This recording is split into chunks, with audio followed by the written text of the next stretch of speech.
ಎಲ್ಲರಿಗೂ ನಮಸ್ಕಾರ. ನಾನು ಶಂಕರ್ ಭಟ್. ನನ್ನ ಹೊಸ ಯೂಟ್ಯೂಬ್ ಚಾನಲ್ ಹೋರಾಟದ ಅಮೃತ. ರೇಣುಕಾಸ್ವಾಮಿ ಹತ್ಯೆ ಪ್ರಕರಣದಲ್ಲಿ ನಟ ದರ್ಶನ್ ಜೈಲು ಸೇರಿ 50 ದಿನಗಳೇ ಕಳೆದಿದ್ರೂ ತನಿಖೆ ಇನ್ನೂ ಚುರುಕಾಗಿ ಸಾಗ್ತಾ ಇದೆ. ಅಲ್ಲದೆ ರಹಸ್ಯಗಳು ಬಯಲಾಗ್ತಾ ಇದೆ. ರೇಣುಕಾಸ್ವಾಮಿ ಹತ್ಯೆ ಬಳಿಕ ಆರೋಪಿಗಳು ತಪ್ಪಿಸಿಕೊಳ್ಳೋದಕ್ಕೆ ಮಾಡಿದ್ದ ಒಂದೊಂದೇ ಪ್ಲಾನ್ಗಳನ್ನ ತನಿಖಾಧಿಕಾರಿಗಳು ಬಯಲು ಮಾಡ್ತಿದ್ದಾರೆ.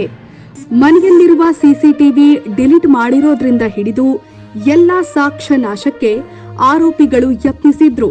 ಆದ್ರೆ ತನಿಖಾಧಿಕಾರಿಗಳು ಅದೆಲ್ಲ FSL ಮೂಲಕ ರಿಟ್ರೀವ್ ಮಾಡಿದ್ದಾರೆ ಅಂತ ಮೂಲಗಳಿಂದ ತಿಳಿದು ಬಂದಿದೆ.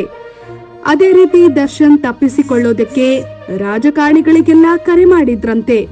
ಬೆಂಗಳೂರಿನಿಂದ ಮೈಸೂರಿಗೆ ಡೆವಿಲ್ ಚಿತ್ರದ ಚಿತ್ರೀಕರಣಕ್ಕೆ ತೆರಳುವಾಗ ಕೆಲವೊಂದು ರಾಜಕಾರಣಿಗಳ ಸಹಾಯ ಬಯಸಿದ್ರಂತೆ. ಅದಕ್ಕಾಗಿ ವಾಟ್ಸಪ್ ಕಾಲ್ ಮೂಲಕ ಮಾತನಾಡಿದ್ರು. ಬಳಿಕ ಚಾಟ್, ವಾಟ್ಸಪ್ ಕಾಲ್ ಹಿಸ್ಟ್ರಿ ಎಲ್ಲವನ್ನ ಡಿಲೀಟ್ ಮಾಡಿದ್ರು.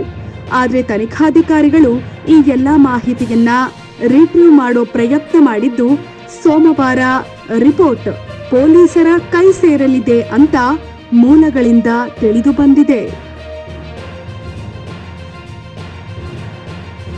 ಶೇರ್ ಮಾಡಿ, ಸಬ್ಸ್ಕ್ರೈಬರ್ ಆಗಿ, ಬೆಲ್ ಐಕನ್ ಅನ್ನು ಒತ್ತಲು ಮರೆಯದಿರಿ.